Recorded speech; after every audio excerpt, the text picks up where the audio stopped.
Hola a todos, soy Jordi Pereira, el autor de Ciencia de Sofá, y hace un tiempo estaba viendo un vídeo en el canal de YouTube de Codislab en el que utilizaba dos placas de cristal y unos imanes pequeños para simular cómo afecta la presión a los gases a nivel atómico. Y la verdad es que me pareció una idea muy interesante que puede servir para explicar más cosas, además de cómo la presión afecta a los gases a nivel atómico. Y en concreto quiero utilizarla para explicar qué es realmente la temperatura y cómo la temperatura afecta a los diferentes estados de la materia. Y cuando haya explicado eso, me gustaría también hablar sobre cómo es en realidad el interior de la Tierra.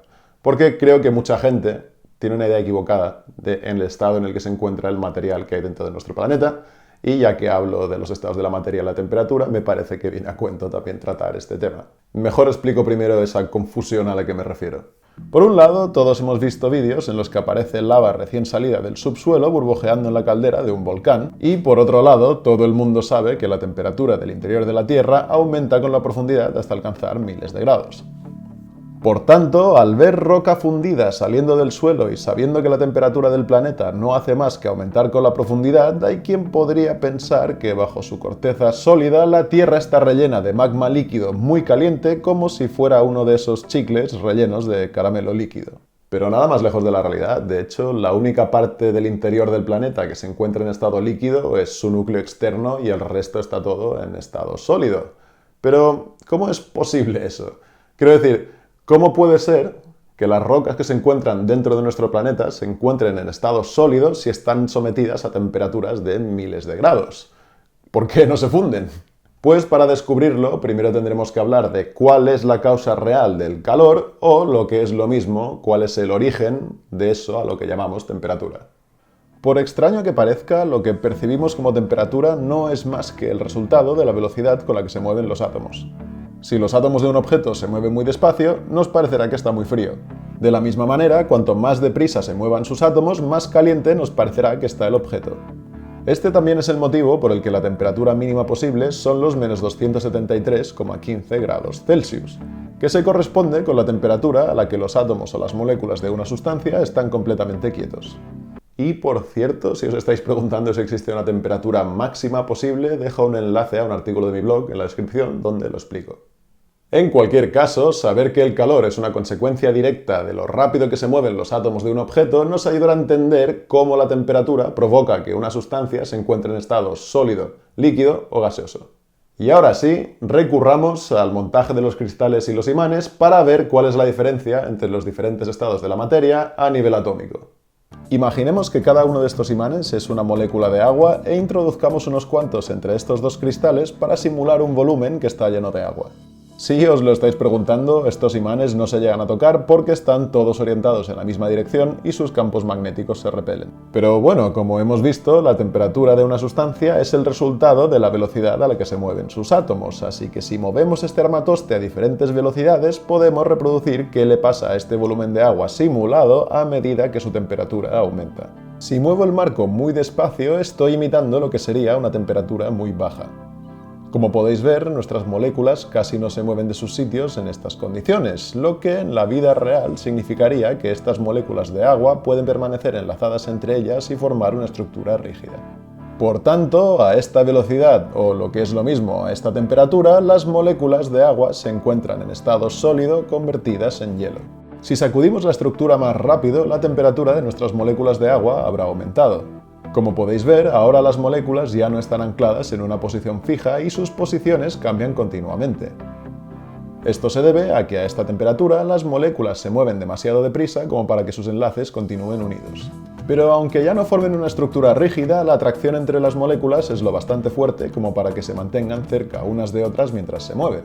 En la vida real, esto se traduciría en que nuestro bloque de hielo se ha convertido ahora en un líquido. Un montón de moléculas desparramadas y desordenadas. Por último, si aumentamos aún más la temperatura, las moléculas chocan con tanta fuerza entre ellas que rebotan y se alejan unas de otras. En este caso, el agua simulada se habría convertido en un gas. Vale, ya sabemos cómo afecta la temperatura a los diferentes estados de la materia, pero aún nos falta tener en cuenta otro detalle que muchas veces no tenemos en cuenta y que es crucial para entender por qué la mayor parte del material que hay dentro de la Tierra se encuentra en estado sólido pese a estar a temperaturas altísimas. El estado de una sustancia no solo depende de su temperatura, sino también de la presión a la que está sometida. Utilicemos otra vez los imanes para ver cómo afectan la temperatura y la presión combinadas a un material a nivel atómico. Hemos visto que una sustancia sólida se vuelve líquida cuando sus átomos vibran tan rápido que sus enlaces se desmoronan y dejan de formar una estructura rígida. La velocidad necesaria para que esto ocurra es lo que determina la temperatura a la que cada material se funde, lo que se llama su punto de fusión. Pero la presión a la que está sometido un material sólido es capaz de aumentar la temperatura necesaria para fundirlo.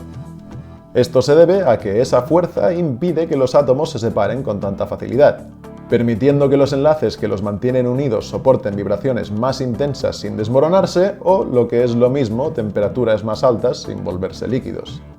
Y este es el motivo, a nivel atómico, que hace que la presión aumente la temperatura necesaria para fundir un material. Y ese también es el motivo por el que la mayor parte del material del interior de la Tierra se encuentra en estado sólido. Aunque las rocas estén muy calientes, la intensa presión que genera sobre ellas el peso de todo el material que tienen encima impide que se conviertan en un líquido a esas temperaturas. En cambio, si esas rocas se sacaran a la superficie, donde la presión es mucho menor, se fundirían. Y de hecho, este mismo fenómeno también se puede reproducir utilizando los imanes. Si colocamos suficientes átomos simulados entre los cristales, el peso de los imanes que están encima comprime los imanes que están debajo, igual que el material más superficial de la Tierra comprime el interior. Si empiezo a sacudir el marco como antes, todos los átomos se moverán a la misma velocidad, o lo que es lo mismo, estarán a la misma temperatura. Pero como podéis ver, aunque el marco se esté moviendo igual de rápido por todo su volumen, los átomos de la parte superior han perdido su cohesión y se están comportando como un líquido. Pero los que están en el fondo, compactados por la presión de los que tienen encima, apenas se mueven y mantienen su estructura sólida. Esta situación es similar a la que ocurre dentro de nuestro planeta. Dos sustancias que están a la misma temperatura pueden encontrarse en dos estados diferentes debido a la presión. Ya tenemos el misterio más o menos resuelto, pero esta explicación puede haber suscitado otra pregunta. Si todo esto es cierto, entonces, ¿por qué el núcleo externo del planeta se encuentra en estado líquido si está a una profundidad mayor que el manto y por tanto está sometido a mayor presión? ¿No debería encontrarse en estado sólido precisamente por estar a una presión mayor? Pues no necesariamente, y os voy a explicar por qué. La respuesta es que el núcleo del planeta no está hecho de roca, sino de metal, concretamente de una mezcla de hierro y níquel. Hay que tener en cuenta que cada material se funde a una combinación de presiones y temperaturas distinta, así que el núcleo externo del planeta está fundido simplemente porque la combinación de presión y temperatura en esta región no es la adecuada para mantenerlo en estado sólido.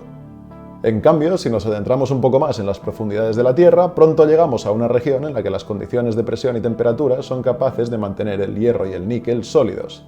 Ese es el espacio que ocupa el núcleo interno sólido y metálico de nuestro planeta.